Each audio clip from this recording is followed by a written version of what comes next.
দেখে নিন বন্ধুরা, এটা কি বানাচ্ছি বুঝতে পারছেন কি? হ্যাঁ, এত যে গরম পড়েছে তাই জন্য একটু আইসক্রিম বানাচ্ছি।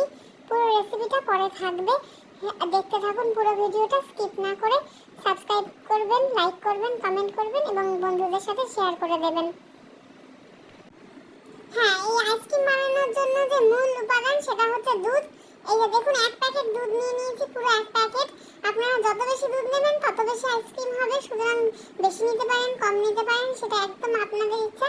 কিন্তু প্রথমে দুধটাকে তো ডাইরেক্ট তো আর আইসক্রিম হবে না, দুধটাকে অনেকটা কমিয়ে নিয়ে বেশ সুন্দর করে ঘন করে নিতে হবে। এটা আমি নেড়েই যাচ্ছি, এখানে কড়াইতে নেড়ে যেতে হবে, খুন্তি দিয়ে ভালো করে নেড়ে যান।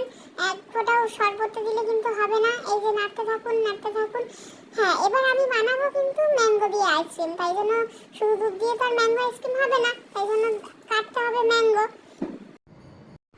এই যে এবার একটা আম নিয়ে আমি আমটাকে ভালো করে কেটে নেব। আম আপনি যেরকম ভাবে খুশি কাটতে পারেন, কোনো অসুবিধা নেই, কিন্তু আমি এই যে একটু কায়দা মারতে যাচ্ছি। আর এই আমটা যেহেতু গাছ থেকে পড়ে গিয়ে তারপর সেই আমটা পাওয়া গেছে, সেই জন্য দেখুন পুরো আমটা তেমন থেতলিয়ে গেছে। এবং এই আমটাকে আমি বিভিন্ন রকম ভাবে কাটার চেষ্টা করছি সুন্দর করে, কিন্তু ঠিক করে তো কাটতে পারছি না, দেখতেই পাচ্ছেন আপনারা, কারণ আমি চাকু দিয়ে অতটা ভালো করে কাটতে পারি না। এবং এই যে আমটাকে অর্ধেকটা কেটে তারপর আমি আর হাল ছেড়ে দিলাম। হ্যাঁ, অনেক হয়ে গেছে আমার ইংলিশ পদ্ধতি, ওইসব ইংলিশে কাঁচি দিয়ে চাকু দিয়ে আমি কাটতে পারি না। এখন আমি নিজের হাতে চলে এসেছি, এই হাত দিয়ে ভালো করে আমটাকে ছাড়িয়ে নেব। তারপর ভালো করে এই যে কচলিয়ে ডলে ঘষুনি দিয়ে ঘষে আমের পাড়টাকে বার করে নিচ্ছি কোনোভাবে। তারপর ভালো করে চটকিয়ে এটার পাড়টা বার করে নেওয়াই হচ্ছে আমাদের উদ্দেশ্য। অবশ্য কিছু কুচি কিন্তু রাখতে হবে, কিছু কুচি না রাখলে এই যে আপনারা প্রথমে ভিডিও শুরুতে যে দেখলেন না, শেষে দেখবেন কিভাবে আমি গার্নিশ করব, সেই প্রপার কুচিগুলো মুখে পড়বে, সেটা কিন্তু পাবেন না যদি পুরোটাকে পাল্প বানিয়ে ফেলেন। তখন আবার আম কিনতে বাজারে যেতে হবে। ঠিক আছে, এই যে দেখছেন কেমন দলাই মালাই চলছে, এখন আমের সুন্দরভাবে আমি দলাই মালাই করে ভালো করে এই যে পাল্পটাকে বার করে নিচ্ছি। এবার এবার তো দুধটা বসিয়ে এসেছি, সেটা তো ভুলে গেছি। এই যে দুধ, আবার দুধ নাড়তে চলে এসেছি, জানেন সর কিছুটা পড়ে গেছিল দুধে, আমাকে আবার ভালো করে নেড়ে চেড়ে নিয়ে তারপরে এই ভিডিওটা অন করে আপনাকে দেখালাম। এই যে এক হয়েছে ভিডিও, এই করতে আপনার আমি অর্ধেক কথা মাথার থেকে বেরিয়েই যাচ্ছে। এবার এই যে আমি খুন্তি দিয়ে নাড়ছি, যখন দেখি না তখন পড়ে যায় সর, নালে দুধ উপচে পড়ে যায়, আর যখন দেখতে এসেছি তখন আর কমে না। এই হয়েছে মুশকিল। এবার দুধে চলে এলো উত্তাল, এবার ভালো করে নাড়তে হবে। এবার না নাড়লেই কিন্তু দুধ একেবারে পড়ে এই পুরো আপনাদের দুধের এমনি আইসক্রিম মতো পরিমাণে কমেই যাবে, কিন্তু আবার সেই মুছে গ্যাস ভালো করে পরিষ্কার করতে গিয়ে আবার সারাটা দিনের 12টা বেজে যাবে। এই যে আমি ভালো করে তাড়াতাড়ি করে গ্যাসটাকে কমিয়ে দিলাম আর দুধটাকে ভালো করে নেড়ে যাচ্ছি। এই যে ভালো করে দুধটাকে এবার নাড়তে অনেকটাই দেখছি এবার একটু কমে এসছে ফাইনালি। বাপরে বাপ, একটু হয়ে এলো তাহলে। এবার দুধটাকে কিছুটা তুলে নিচ্ছি, কারণ কেন তুলে নিচ্ছি সে এখনই বলে দেবো না, আপনাদের পুরো ভিডিওটা দেখতে হবে। আপনারা তো পুরো ভিডিওটা দেখেন না, আমার মনটা খুব খারাপ হয়ে যায় পুরো ভিডিওটা না দেখলে। পুরো ভিডিওটা কিন্তু অবশ্যই করে দেখতে হবে। এই যে কথা বলতেই কিন্তু আমি কি করলাম দেখতে পাচ্ছেন তো, চিনি দিয়ে দিলাম। আপনারা আপনাদের পরিমাণ মতো একটু স্বাদ মতো চিনি দেবেন, আমি একটু কম দিলাম, কারণ আপনারা জানেন আমার বাড়িতে সুগারের লোক আছে, তাই জন্য আমি একটু সুগারটাকে কম দিলাম। এই যে এবার নিয়ে নিয়েছি ওই দুধটার সাথে কি কারসাজি করব সেটা দেখানোর জিনিস, সেটা হচ্ছে একটু কাস্টার্ড পাউডার। এই একটু ফেলেও দিলাম দিতে গিয়ে, ভিডিও করতে কিছুই আর ঠিকঠাক ভাবে হচ্ছে না, কিন্তু যা হচ্ছে জগা খিচুড়ি, খেয়ে কিন্তু সেটা হবে দারুণ। এবং এই যে কাস্টার্ড যে পাউডারটা একটু মিশিয়ে নিলাম ওই অল্প দুধটার মধ্যে, এই দুধটাও দেখছেন নাড়তে আরো অনেকটা কমে এসছে। এই দুধটার সাথে ওটা মেলঝোল করতে হবে, কিন্তু তার আগে আমি আরেকটু নেড়ে নিচ্ছি। এবার এই নাড়তে আপনারাই বুঝতে পারবেন যখন দুধটা যে পরিমাণ নিয়েছিলেন তার 1/3 অংশ হয়ে গেছে, তখন এই যে কাস্টার্ড পাউডারটা ভালো করে এর মধ্যে ঢেলে দেবেন। ঢেলে দিতেই দেখুন ভালো করে, যেহেতু আমি দুধটা ঘন করে নিয়েছিলাম, দিতেই অনেকটা ক্রিমি টেক্সচার চলে এলো এটার মধ্যে, দেখতে পাচ্ছেন তো, নিশ্চয়ই দেখতে পাচ্ছেন। কিন্তু আপনারা কিন্তু পুরো ভিডিওটা আমার দেখছেন না, বিভিন্ন ভিডিওগুলো আমি যে ছাড়ছি, একটু তো ভালো করে ভিডিওগুলো দেখতে হবে, নাহলে তো মনটা খারাপ হয়ে থাকে। এই যে এবার আমের পাউডারটা দিয়ে দিচ্ছি। আমের যে পাউডারটা করে রেখেছিলাম, এবার আমের পাউডারটা দিয়ে ভালো করে নেড়ে পুরোটাকে মিশ্রণটাকে মাখিয়ে চাখিয়ে নিতে হবে।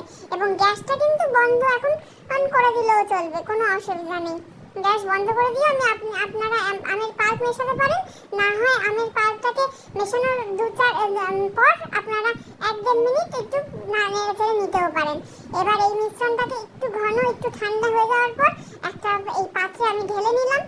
এবার ঢেলে নেওয়ার পর শুধু কি এই আইসক্রিমটা কিন্তু আপনারা যথেষ্ট এটাকে যদি সেট করে নেন তাহলেও খেতে পারেন, কিন্তু আমার মনে হলো একটু আমের কুচি মুখে মুখে পড়বে, তাহলে দারুণ হবে, ব্যাপারটা একদম জমে ক্ষীর হয়ে যাবে এই গরমে। তাই জন্য দিয়ে দিলাম ওই যে আমের কুচিগুলো করেছিলাম যে সেই কুচিগুলো কি ফেলে দেবো নাকি, সেই কুচিগুলো এখানেই দিয়ে দিলাম। তারপর মনে হলো যে বাড়িতে তো আরো একটা জিনিস আছে, সেটাও তো এটার মধ্যে বেশ ভালোভাবে দিয়ে দেওয়া যায়, এবার সেইটা দিতে এলাম।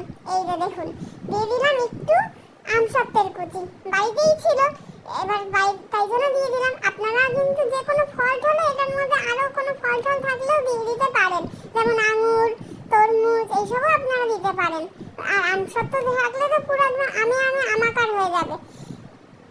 আর খেজুরও কিন্তু দিতে পারেন, খেজুর কিন্তু এটার মধ্যে দিলে একদম জমে ক্ষীর হয়ে যাবে। আমার ওই যে বললাম যে ভিডিও করতে করতে আমার মাথা মাঝে মাঝে কাজ করে না, তাই খেজুর বাড়িতে থাকা সত্ত্বেও এটার মধ্যে আর দিতে ভুলে গেছি, কিন্তু খেতে যা হয়েছে তখন আর কিছুতে দিতে ভুলে গেছি, সেটার আর মনে হয়নি। একদম বাড়ির সবাই চেটে পুটে একদিনে এতটা আইসক্রিম সার্ভ করে দিল। ভাবতে পারেন আমার এত পরিশ্রমের জিনিসটা একদিনে সবাই মিলে সার্ভ করে দিল।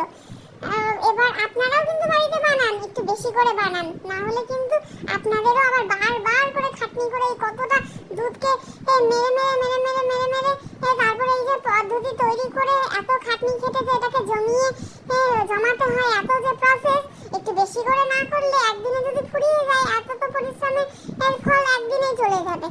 হ্যাঁ, প্রশংসা পাবেন ঠিকই, কিন্তু সেই প্রশংসা যদি একটু বেশি দিন ধরে একটু বেশিক্ষণ ধরে খাওয়া যায়, 2-4 দিন ধরে খাওয়া যায়, তাহলে আপনারা একটু দুধের পরিমাণটা এবং তৎসহিত সমস্ত জিনিসের পরিমাণটা যদি একটু ডবল বা 3 গুণ করে দেন তাহলে পরিমাণেও বেশি হবে।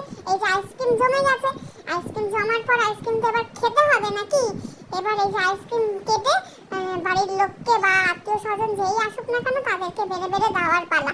এই যে বেড়ে নিচ্ছি, আইসক্রিমটা একটু জমাট বেঁধে গেছে, আর আমি নিয়ে নিয়েছি হাতা, কারণ রোলার ফোলার আমাদের নেই, ওই যে বললাম আমরা একটু বাংলা পদ্ধতিতে বিশ্বাসী। দেখতেও দেখুন কি সুস্বাদু হয়েছে না, দেখতেই সুস্বাদু হয়েছে। এই যে এবার একটু বাটিতে বেড়ে নিচ্ছি, বেড়ে নিয়ে এবার শুধু এটার উপর হামলে পড়ার পালা। এই যেটুকু নিয়েছি এইটুকুতে কিন্তু কারোর মন ভরেনি, সবাইকে দ্বিতীয়বার তৃতীয়বার করে আইসক্রিম দিতে হয়েছে। সুতরাং আপনারা কিন্তু এই ভিডিওটা পুরোটা দেখবেন এবং কিন্তু অবশ্যই করে নিজের বাড়ির লোককে কিন্তু খাওয়াবেন করে, এবং যদি নিজে যদি রান্না না পারেন তাহলে যে বাড়িতে রান্না পারে তাকে এই ভিডিওটা দেখান, দেখে এবং বন্ধু সবার সাথে শেয়ার করে দিন, এবং ভালো করে লাইক করবেন, কমেন্ট করবেন, সাবস্ক্রাইব করবেন এবং সমস্ত বন্ধুদের মধ্যে ছড়িয়ে দেবেন ভিডিওটিকে। নমস্কার।